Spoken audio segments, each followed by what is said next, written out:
Hello, everyone. My name is Rob Galbraith, and I am the author of the book, The End of Insurance as We Know It, and a 25-year veteran of the insurance industry. And it's my pleasure to moderate today's discussion, Win the Digital Insurance Wars, Maximize Adoption, and Minimize Disruption. And I'm going to be bringing on our esteemed panelists here in a moment, but I just wanted to kick off with a couple opening thoughts. One thing I think that'll become resonant today, if it's not already intuitively obvious, is that our customer expectations in the insurance world are actually being shaped by companies outside of our industry. Amazon, Uber, I could go on, but these are the companies that are really leading in the customer experience and engagement space. And increasingly, customers are experiencing or expecting those types of products, services, and experiences from all of the companies and providers that they do business with. And that extends, of course, to us in the insurance industry. Having said that, while many traditionalists, such as myself, will tell you that insurance is different, it is different, it is unique, it does pose its own unique challenges. And so I don't think it's simply a copy-paste from some of those other leaders in customer experience to our world. And so that becomes the challenge. And this is something I often summarize by saying, where do you put the machines and where do you put the humans? Because inevitably in insurance, it is still all about relationships. And so it's important to be able to leverage both the data and the algorithms, but also the empathy and the emotion. I would argue there's a well-known insurance company that's out there that for now a couple of decades has used the term, 15 minutes can save you 15%. But I would actually argue that that value proposition that's being sold is less and less enticing these days. 15 minutes sounds like a lot of time, and 15% probably doesn't sound like a big savings. I think instead, customers are really looking for the ease of doing business. And so companies that make interfacing with them, both from a quoting standpoint, acquiring the product, servicing the product, and claim standpoint, that have ease of doing business, are the ones that are going to inspire loyal customers. And so I think some of the moats that insurance industries have traditionally relied on is kind of protection against competition, a complex regulatory environment, complex product, distribution. We're seeing now from insurtech startups that those can be overcome. They may not be easy, but they're easier to scale those walls than perhaps we might have imagined for those of us that have been in the insurance industry traditionally. And so what that leads to is insurers must compete on algorithms and experiences. Those are really the two value propositions that I think can give a lasting competitive advantage to insurers. So looking forward to digging into this topic today. For those of you that are dialed in, I do encourage you to please submit your questions using the Q&A portion down below rather than the chat. I may not see them in the chat, but we'll certainly get to as many of your questions as we can during this hour webinar with our esteemed panelists through the Q&A session. You're welcome to start popping those questions in now. First off, I'd like to introduce our first speaker, Caroline McKeon, who's the head of digital and customer experience in the Asia region for Liberty Mutual Insurance. Caroline, it's great to have you with us.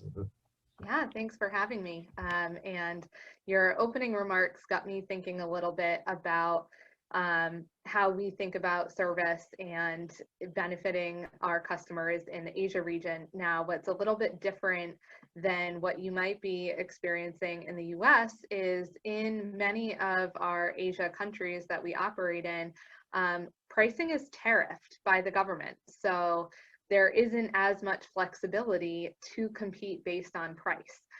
So that 15 minutes can save you 15%. That is very common in the US, and everything about, will come to us because we'll save you money.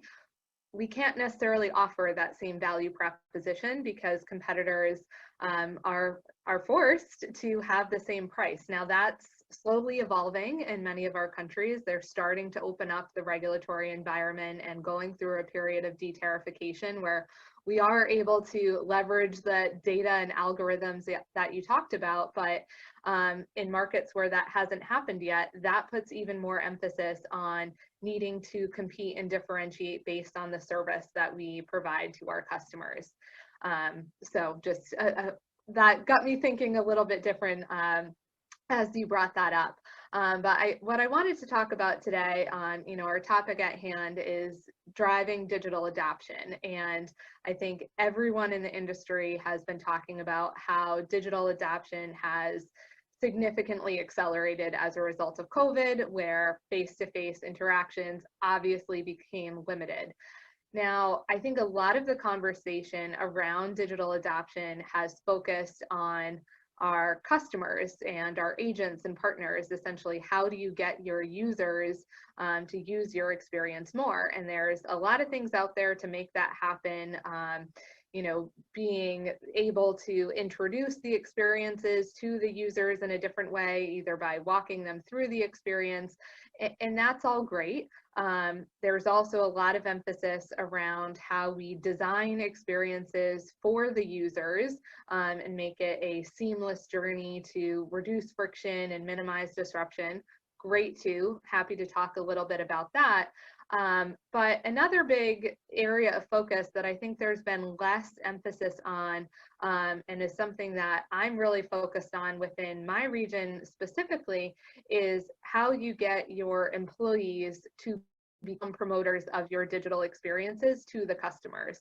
I think there has been far too much emphasis on needing to drive adoption by having customers opt in.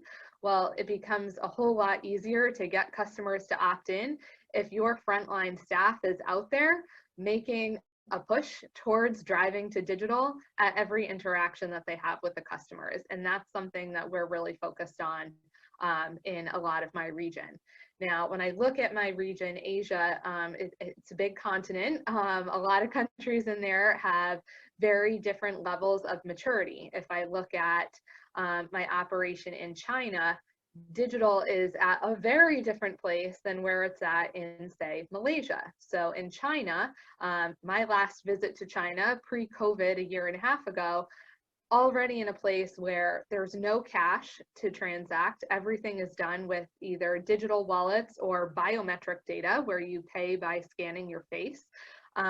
That's a different experience that allows us, with that level of digital adoption, to find opportunities to integrate into experiences that customers are already leveraging. So what that means in China is looking at super apps, which dominate the marketplace. So you may have heard of like WeChat, Tencent, like that is the main parent company of WeChat, but the ecosystems that the super apps create allow customers to search for any sort of product, share it with their friends, pay for it, promote it, all without leaving a single app on their phone.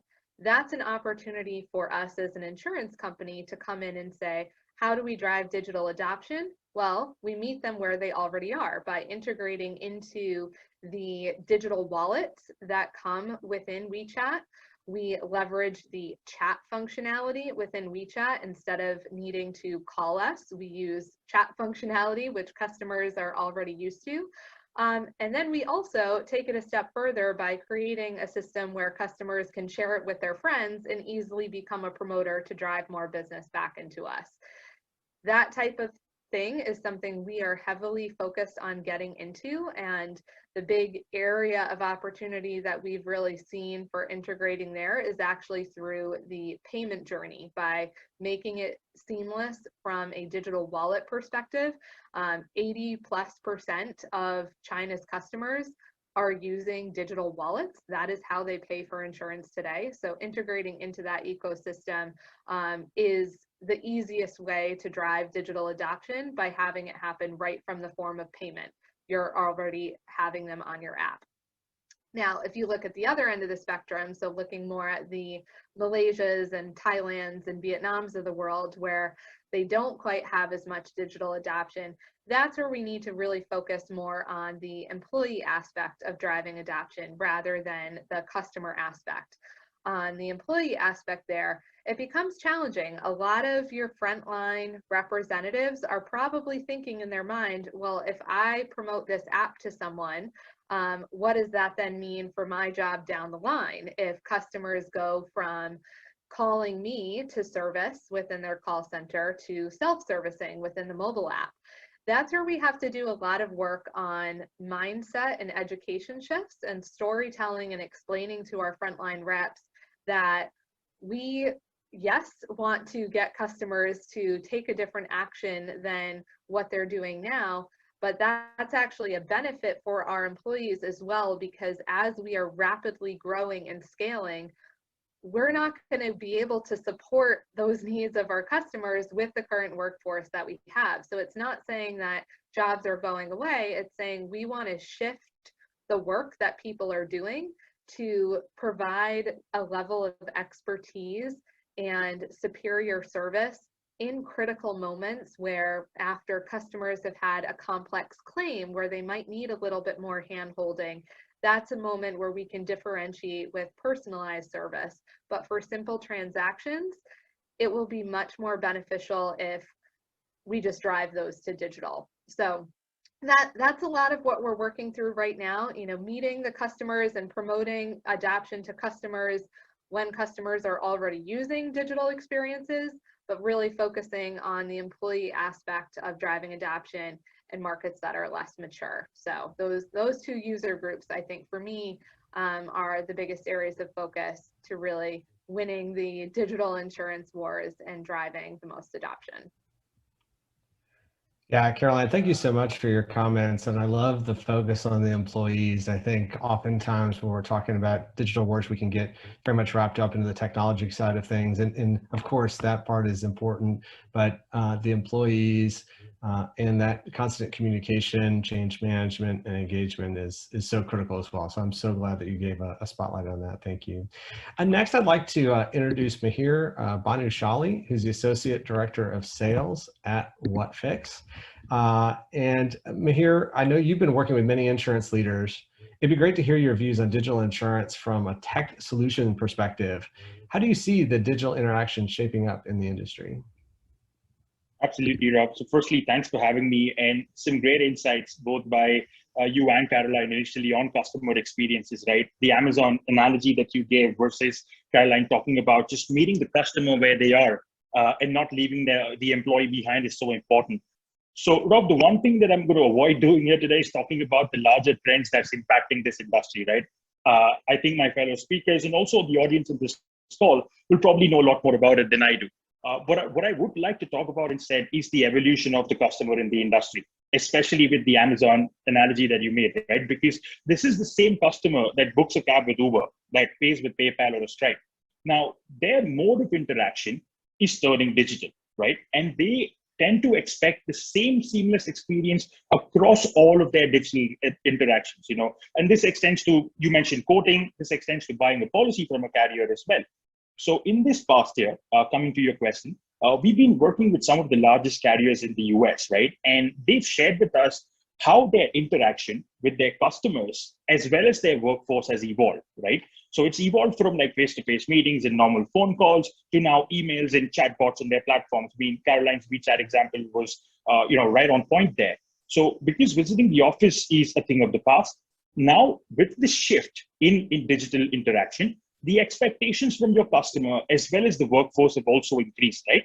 Now, customer satisfaction scores is a standard metric to look at, customer experience. And I'm sure, Caroline, you would agree with me that, in a situation like this, where the world is today, delivering experiences at a fast pace with minimum error or ambiguity is what your customer is looking for, right? And that's one of the key levers that's driving customer experience in the P&C industry. But this is where your workforce comes in, right? Because they have to adapt to this ever-evolving customer. And you got to make sure as a carrier that's happening as well. Because a digitally undertrained workforce may not be able to deliver the same level of experiences. I mean, From an agent's perspective, they use technology to set the right expectations with the prospect looking to buy a policy. For underwriters, you want to make sure that they're avoiding back and forth in policy decisions, right? Similarly, for service reps, they need to have a clear line of response across conversations that they have with customers. Adjusters need to process claims faster. These are just a few examples where your workforce or your employees need the right digital guidance to deliver a great customer experience. Now, how do you go about achieving that?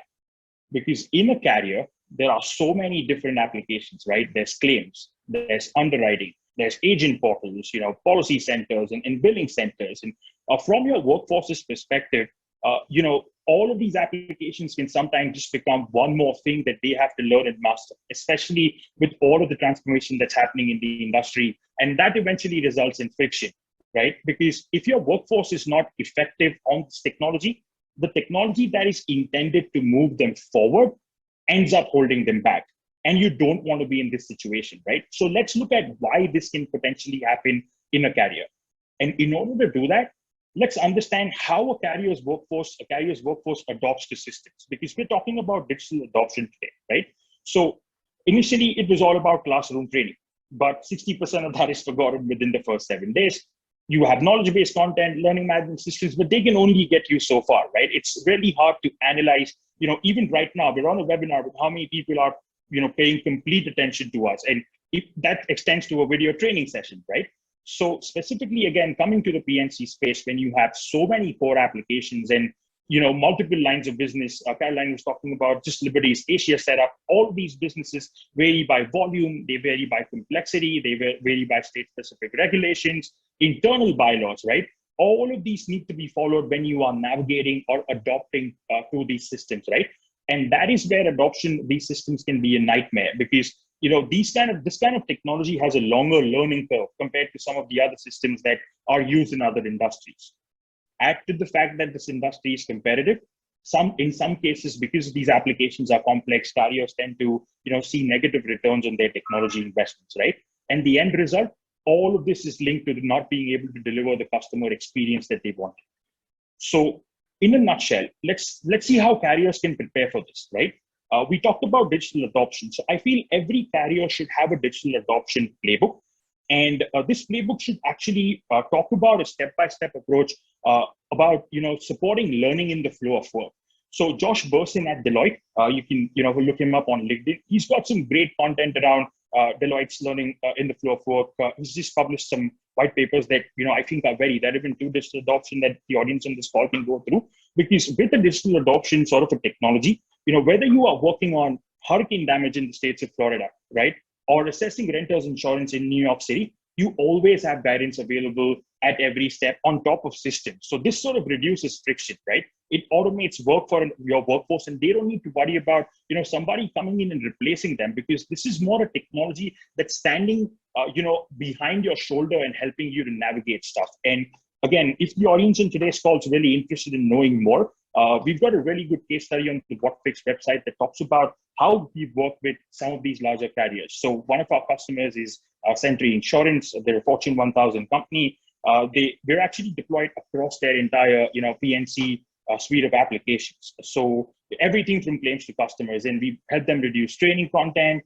We costs by 40%, support costs on systems, etc. So I think that's something that you can check out. You can download it off our website. Because we saw some of these outstanding results, we made sure that we validate this through an independent third party as well, Rob. So we went to Everest Group, they're a leading analyst firm.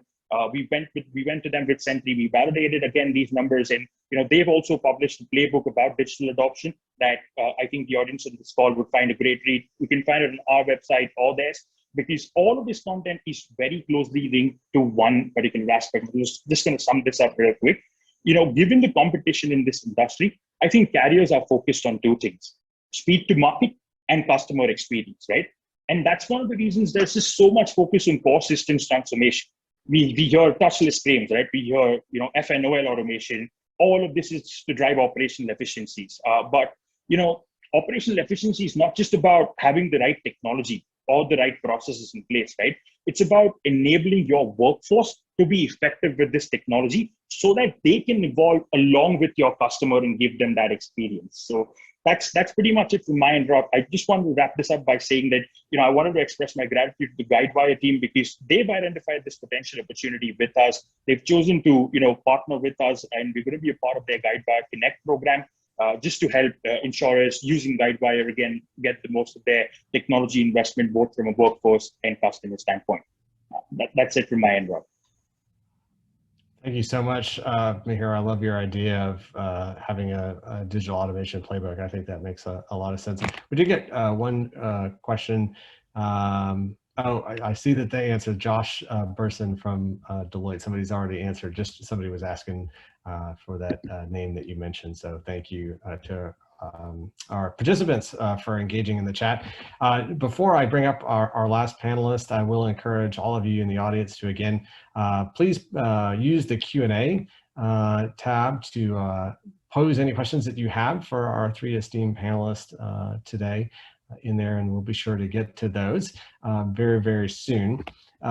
Before we open it up to audience Q&A, I want to introduce our last panelist, Squire Ashinger, who's a product lead of claims and policyholder experience at Root Insurance.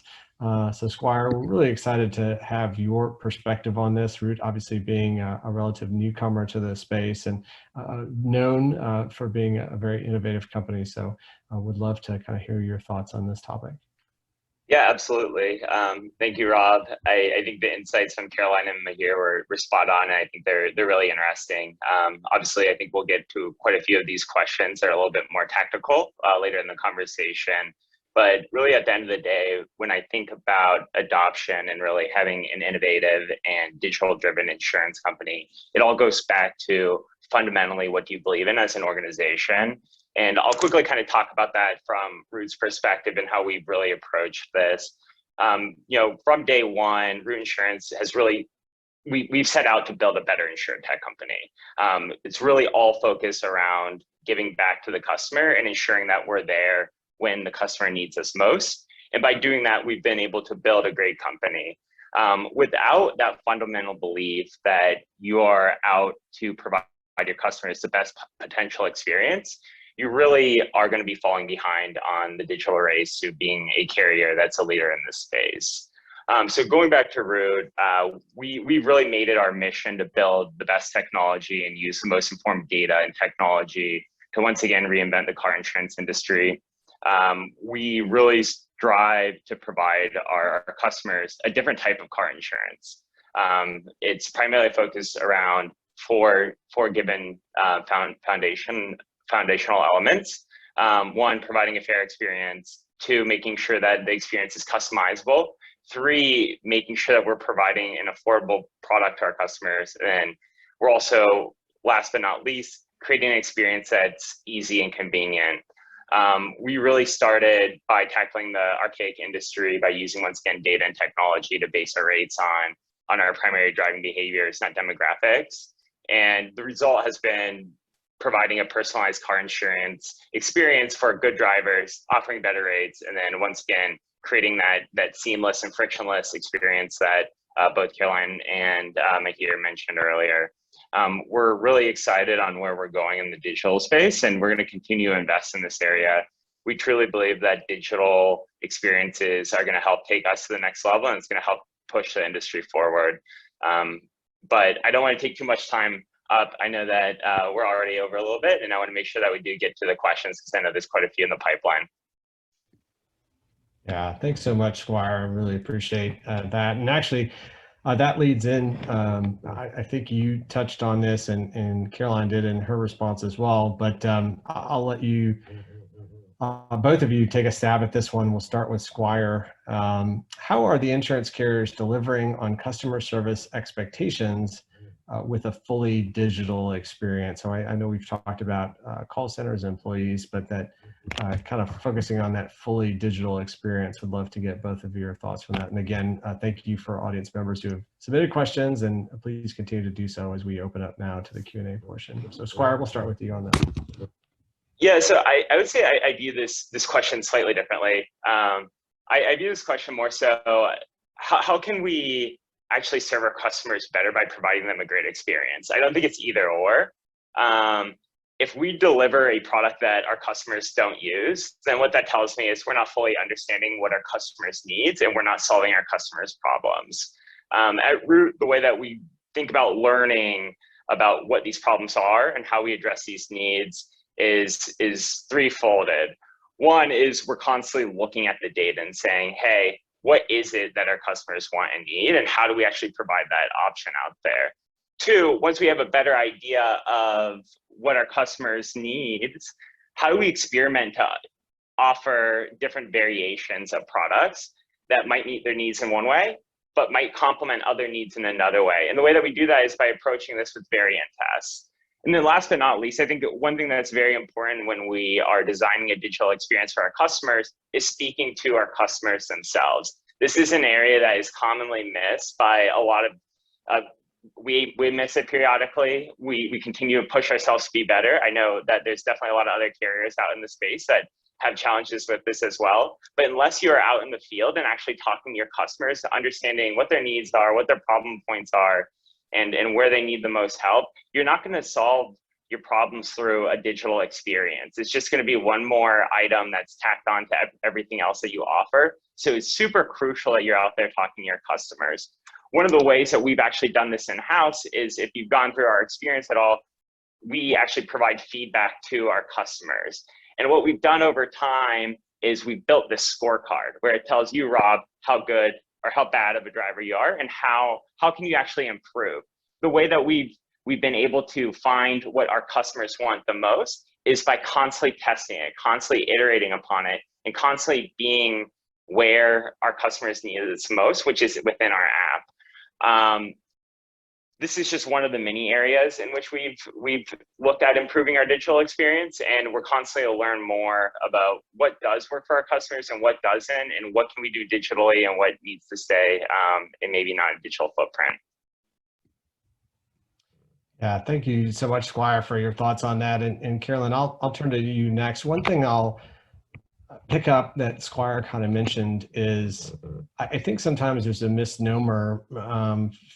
I'll say this from the traditional insurance carrier side, may not be true at Liberty, but oftentimes fully digital meant taking that paper form and putting a PDF of it online.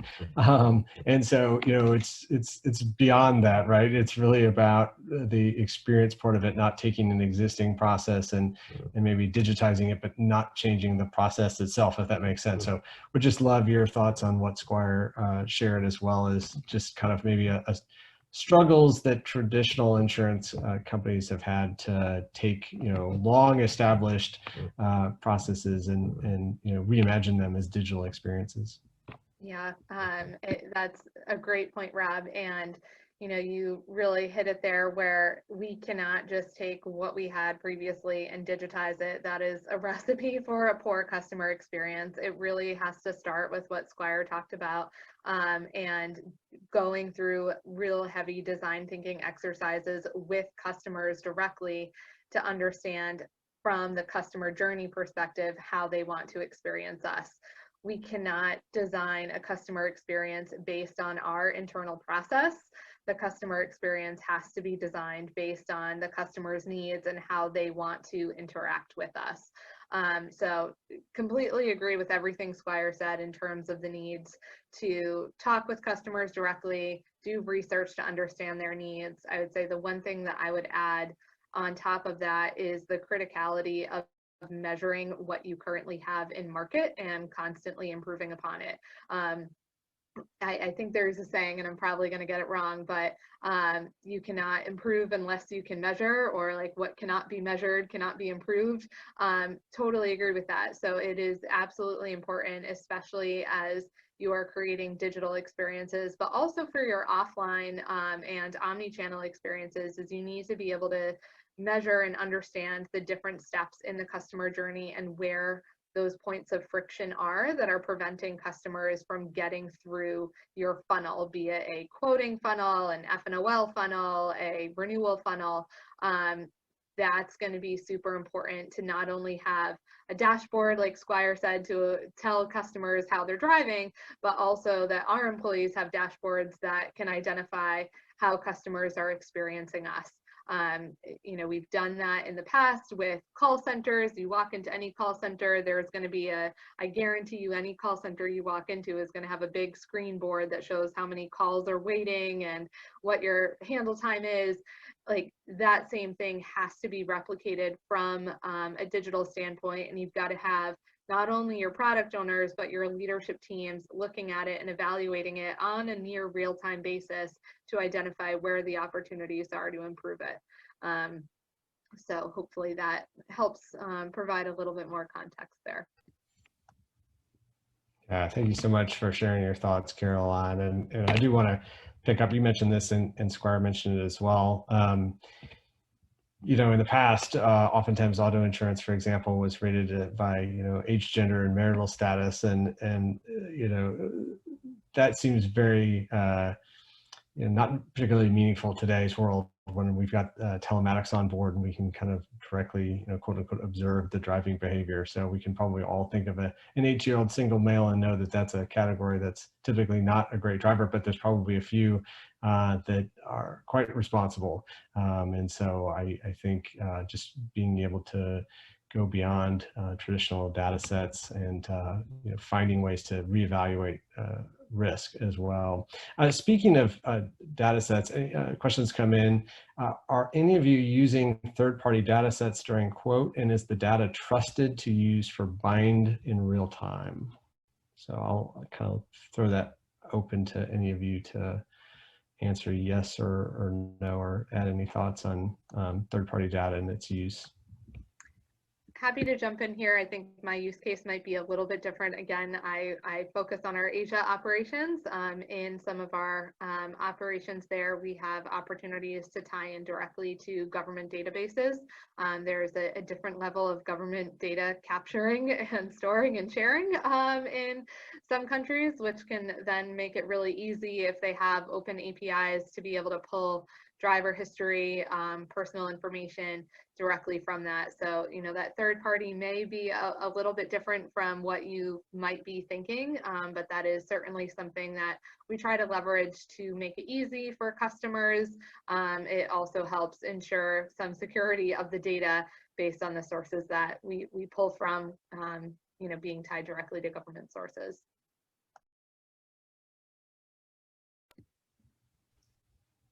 Mihir or Squire, any thoughts on third-party data and where it's being leveraged? Yeah, I think my response would be very similar to Caroline's. I would assume that most carriers are using third-party data at the time of quote. Obviously, there's a lot of variables that are included in pricing models that need to be sourced from that. So it's a foundational process to the quoting process.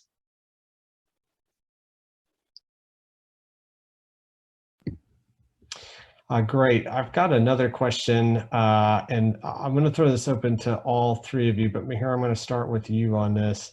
It has to do with the use of artificial intelligence and if there are any successful case studies or areas in particular that AI is being applied that we're seeing so far. That's a great question, Rob. So again, in my experience working with carriers, while AI has sort of only scratched the surface of where it is at in this industry, I'm going to talk about two or three specific use cases where I've seen this, again, deployed across our customer base. So I think pricing is a big one, right? I mean, one of the most promising ways, AI can improve the insurance industry is around pricing. I mean, you can basically now price your policies more competitively and personalize them for each customer, right? And to give you an example, like a home insurance company can use it to get information about a person's geographic location, their marital status, and even, their likelihood of filing a claim to set premiums, right? I think, I'm pretty sure Squire and Root are doing some great stuff around that as well. But on the claims handling side, again, right? I mean, companies spend a lot of money on claims personnel, insurance prices are often marked up, to account for case solving.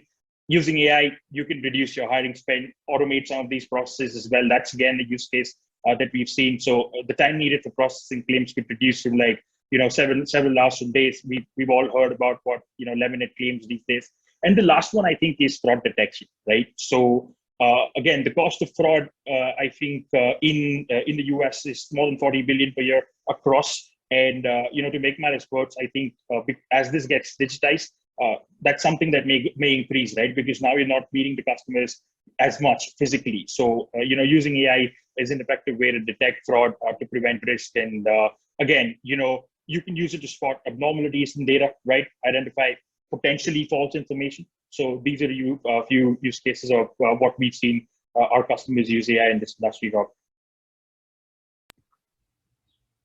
Yeah, Root's really leveraging AI across various aspects of the policyholder lifecycle. Mihir talked on a very critical part of where we are leveraging AI, which is in the claim space. At the end of the day, AI is just a form of mathematics which we reapply to predict the future. We're leveraging this beyond just claims automation. In the claims space, we leverage it to identify fraud and other various aspects of the claim handling process. But at the end of the day, what's super important to us when we start thinking about AI and the concept of automation is how do we use that to better serve our customers? It goes back to what I was saying earlier in the presentation, which is ultimately we can roll out the most exciting technology, but if it does not meet the needs of our customers, then it really doesn't matter. And what we've identified with the opportunity in introducing AI and automation in the claim space is we are able to take a process that's typically, I think the industry average as reported by JD Power is something like 10.5 days for a cycle time. So a claim opening to claim close is roughly 10.5 days. With automation, you have the ability to pay out on that claim in a matter of minutes. And the only reason it's a matter of minutes is just because of computing power. And as computing power progresses over time, we will hammer down on that and it'll be instantaneously in some situations. We're super excited in leveraging AI across our processes. And we believe that it's really the future on how you provide a unique, tailored, and magical experience to your customers. I love that term, magical, Squire. That's great. So we've got so many questions coming in. I'm sure we could spend the rest of the time on AI because I know that's a big topic, but we're getting some other terrific questions come in. So I do want to continue to move on. The next question is, what is the role that gamification play in the digital experience for an insurance customer, if any? And I'll just add as a comment before I kind of throw that one open to the group.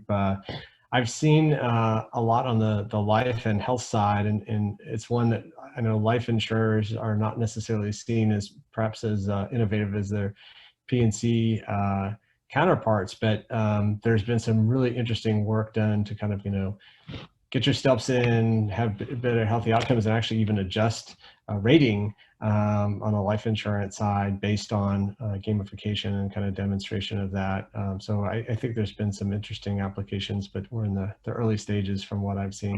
I'll kind of throw that open to the group. Any thoughts from the panel on gamification? Yeah, so similar to the use case that you mentioned, Rob, about life insurers like encouraging you to get your steps in our Asia region, as well as in some of our operations in Latin America.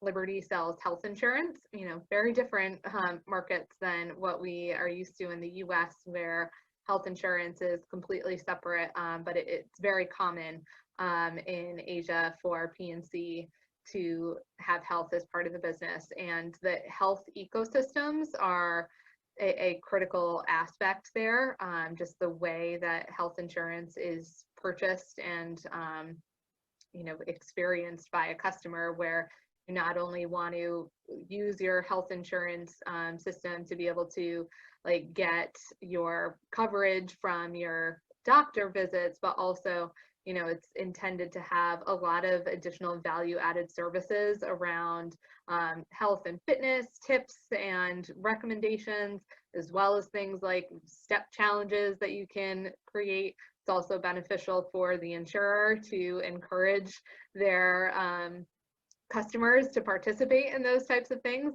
Healthier customers will tend to equal less claims for health insurance. So definitely see that as something we participate in within that A&H space. I feel like it's a little bit less relevant from a like traditional like motor property insurance at this time.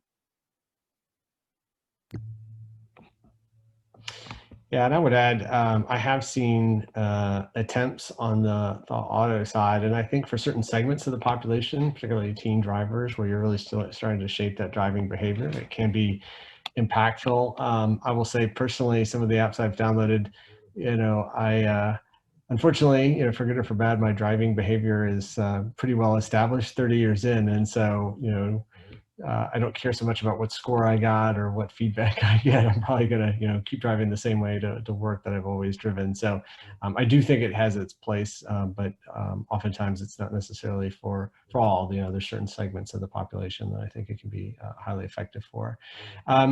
So Carolyn, I'm actually going to ping back to you for the next one. We've spent some time talking about the, auto or motor insurance side of things. We just talked a little bit about like health accidental insurance, but this question has, what concepts and lessons learned can be applicable to property lines, and are there specific challenges on the property side that maybe don't apply to some of the other lines that we've touched on? Sorry, I had trouble pressing unmute there. So property is an interesting one, and I might defer that a little bit. So property isn't actually super popular within Asia. So this isn't a line of business that I have a ton of experience. To generalize, a lot of housing in Asia is more big building housing, where the policies there tend to be like commercial policies that are for an entire building. There's less of individual houses. There's also tends to be a common customer behavior, especially in countries that have communist governments, that the government will take care of things if accidents do happen within property. So I'm not quite as versed, but I will still attempt to answer. And that I personally don't think anything should be different. If you think about a customer expectation, customers in the US, which I'm speaking from my own personal experiences, being a customer of both auto and property insurance, is I want to ideally be able to buy them together in a simple and easy way.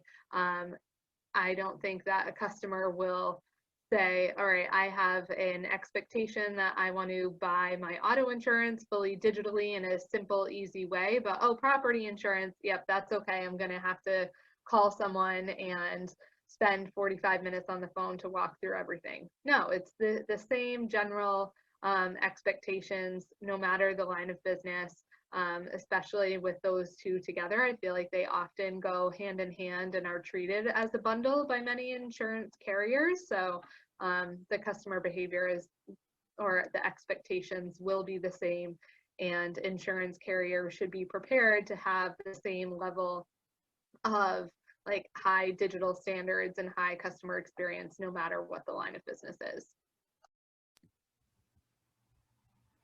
Absolutely. And Rob, just to add to Caroline's point, I think what's slightly unique about properties is the seasonality of things, right? I mean, hurricane season in Florida, you got to account so much for additional volumes coming in, right? So I think that's something that's a unique challenge to properties in general, something that we've seen again, because it's all linked to adoption.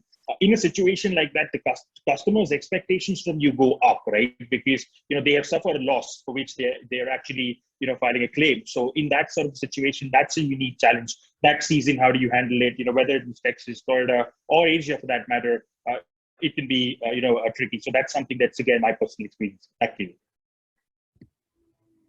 Yeah, Caroline Mihir, thank you so much. And I can say from my personal experience, there's a lot of innovation on the property side as well, just in the forms of things that used to have to require physical inspection, inspectors to show up at the house and walk around and take photos. Now with aerial imagery, we talked about AI, kind of using machine learning, grading, the quality of roofs. I've even seen claims adjustment, right, where folks can even take control of your camera and have the insured kind of walk around their property and take measurements and kind of adjust. So the pandemic's actually accelerated a lot of the trends that I've seen on the property side, and I'm sure that's true of other lines as well. Mihir, you mentioned Florida, so I have a specific question here for Squire. We can see maybe if we can get some breaking news. This came in from our audience. We're very excited about root insurance, and we were wondering when it will be available in the Florida market. So I don't know, Squire, if you're prepared to speak to that today or not, but you just know you have a fan out there. Yeah, I'm kind of on the spot with this question. I would say I would keep an eye out for any press releases from us. Obviously, we're constantly looking to expand into new states. We only have a few left to get into, but I would say just, you know, keep looking out. I love it. And I'll follow up with you, Squire. We've got one that came in, and I think I'll have everyone kind of weigh on this briefly, but I'll start with you. What will and what should the future of the insurance industry look like? This is a great question. So when I look into my crystal ball, what I think you'll see more of is the carriers are going to have to continue to push in the digital space to survive. You know, one thing that we've been talking about is, you know, providing our customers a digital experience is super critical. But it's also critical for us as carriers as well, because through this, once again, going back to learning, I love learning, big learning person. It allows us to learn, once again, what do our customers' needs and how do we better meet them, and how do we meet them where and when we need to meet them. So what I see happening in the near future and probably in the longer term future is anyone that does not have a very strong digital presence will quickly transition into that space. In addition to that, artificial intelligence is going to continue to be widely explored and widely applied to processes outside of claims, outside of initial bind, outside of policyholder management. I think that we're really going to be able to leverage technology to provide our customers a very unique experience and one that best meets their needs. So I think when you really look into the future, it's going to be the combination of the expansion of the expansion of artificial intelligence, which telematics will be a large piece of as well. And then obviously the extended use of technology in forms in which we have not yet seen. Great, Squire. Caroline or Mihir, any thoughts on the future of the industry? I like Squire's crystal ball. I'll plus one what his predictions are. You know, I would encourage, if folks want to see a little bit of a glimpse into the future, look at Ping An in China. I mean, the things that they have done are a couple of years ahead of what the US is doing now. So would certainly say, you know, what Ping An is doing will be our short-term future, and what they're doing in 3 years will be the US's 10-year future. So take a close look at them. One thing I wanted to quickly follow up on my response. Ping An is doing some amazing things, and they're an inspirational company in our space globally. When I look into the future, following up on the AI piece, is really there's going to be AI's haves and there's going to be AI have-nots. The earlier that you start investing in AI, the better off you'll be. And every day that you wait to invest in artificial intelligence is a day that you fall behind, and that's a very costly day. So when I look in the future, there's going to be, the winners are going to have a strong artificial intelligence presence. And I think that's going to be super critical. What this will bring also is, once going back to our concept at root, which is fairness, I think artificial intelligence will really help bring more fairness into the pricing experience. And you'll see initiatives such as the one that we are currently pursuing, which is Drop the Score, which is removing the credit score from our pricing algorithms.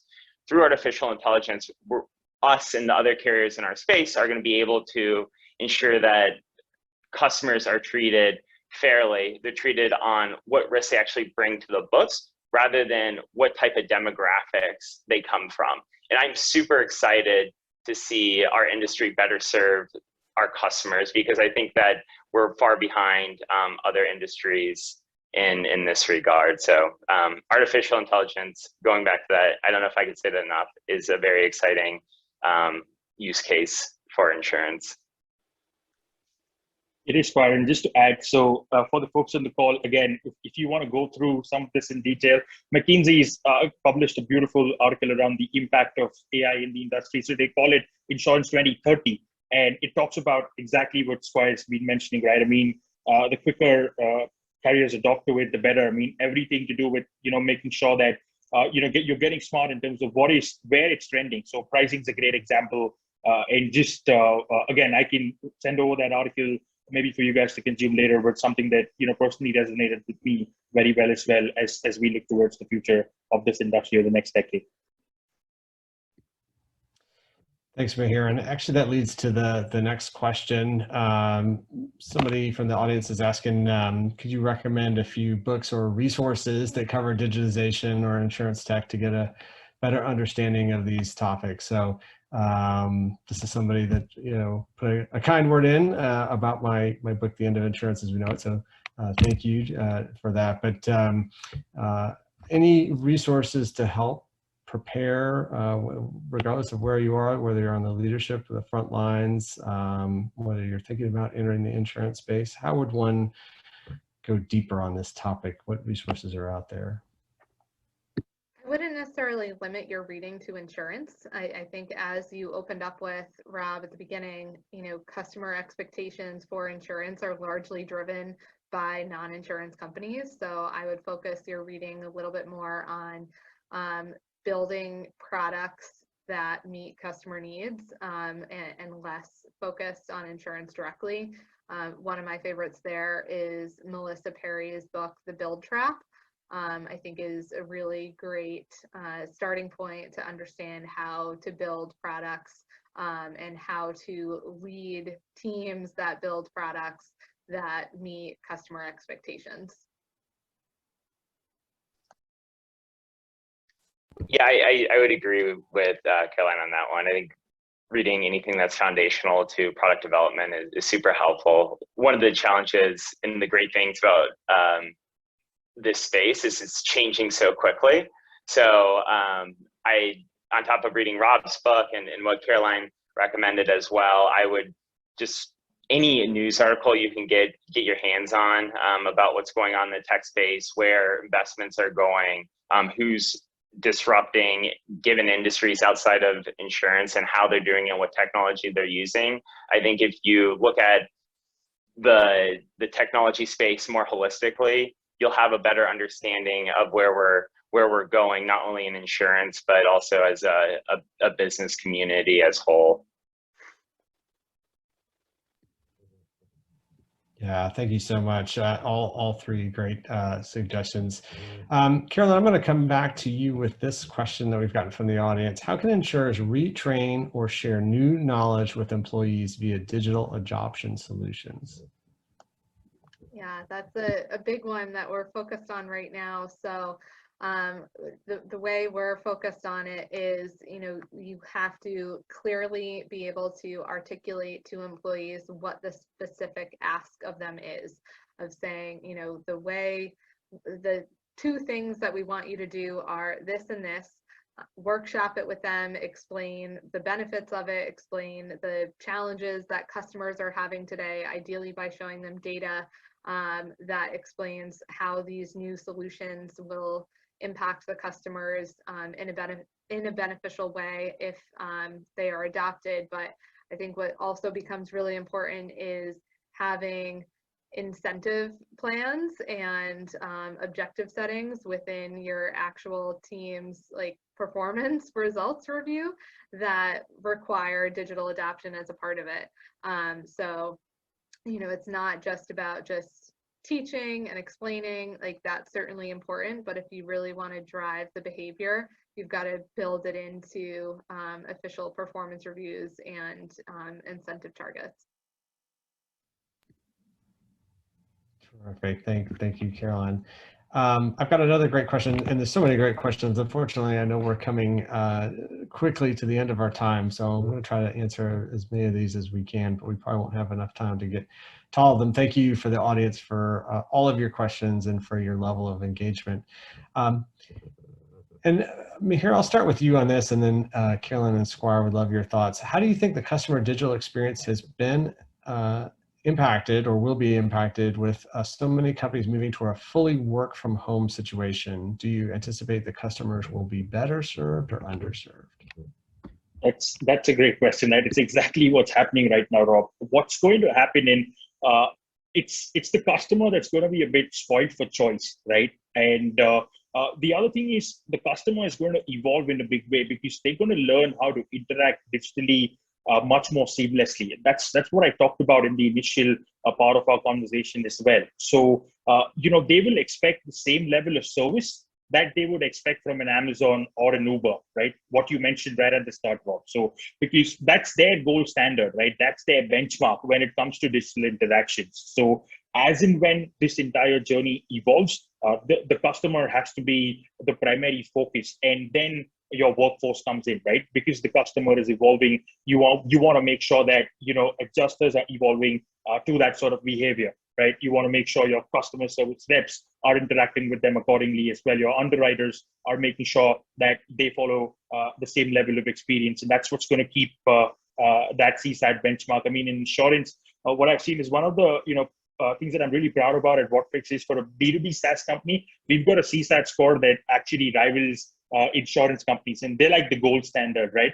But maintaining that when it comes to digital interactions is going to be much more challenging because it's very easy now for a customer to give you that feedback, right?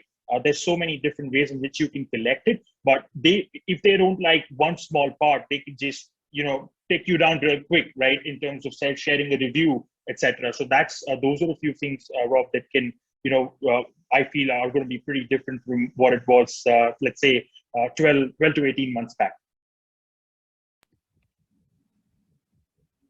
I think my response to probably this question actually more directly answers the prior question. One thing that is absolutely critical to providing a strong digital experience to customers is actually developing that experience with the folks who are interacting with our customers most often. So it's working with our claims folks, it's working with our customer service teams, building strong partnerships with those groups, and understanding what they're actually seeing on the front line, and having them be a part of the development process and the design process, because they know our customers as well, if not better than we do.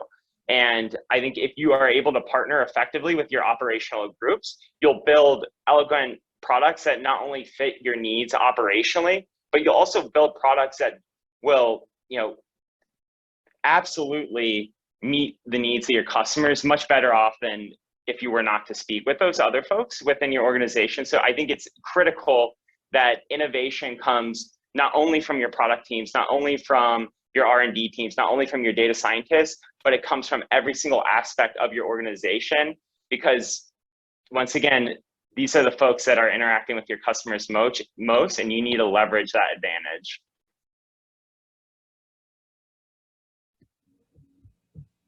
Fantastic. So we've got time for two more very quick questions. I'm going to return to you, Squire, and then the last one, Caroline, I'm going to pose to you.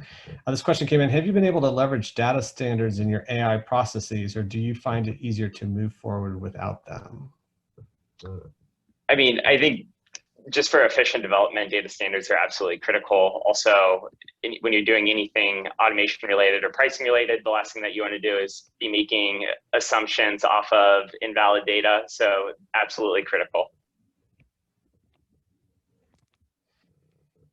Fantastic. And then the last question has to do with empathy, Caroline. So how are carriers leveraging technology to deliver empathy at scale, and what does it take to balance the need for digital self-service and the human touch? And you mentioned in the outset of your comments kind of the range of countries that you have as markets in Asia and kind of the differences between them. So I thought you'd be a great person to end this question or to answer this question and end our webinar.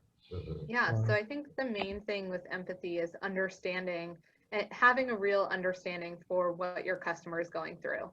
the way you do that at scale is exactly what Squire just said, is it's not just designing something with an R&D team, it's bringing in the people who are on the front lines, talking to the customers on a daily basis, bringing them into the conversations at the outset, because they're the people who talk to the customers most closely on a daily basis. So they're going to be the people who really understand the customer needs.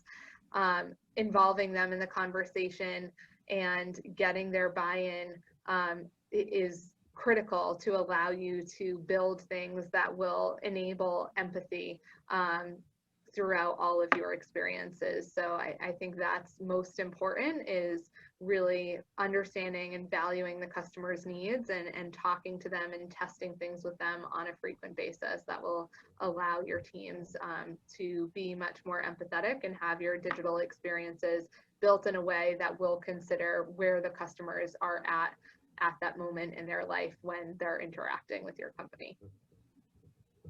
Yeah, thank you so much. And I'll just end on, I think we've learned today that winning the digital wars isn't just about digital or technology. That's an important aspect of it. And I think it's critical not just to make progress in-house, but also to kind of keep your head up and have situational awareness about how others are leveraging technology, particularly in new and innovative ways. I think it's very easy to fall behind simply because you've been only looking within your organization, but it's also about people, both your employees and collaborating together, as well as ultimately your customers and paying attention to what they're saying and where they're struggling. So I want to thank all of our panelists today so much for a terrific webinar. Thank you to the audience members for all of your terrific questions. We got to as many as we could, and I hope that all of you have a wonderful rest of the day.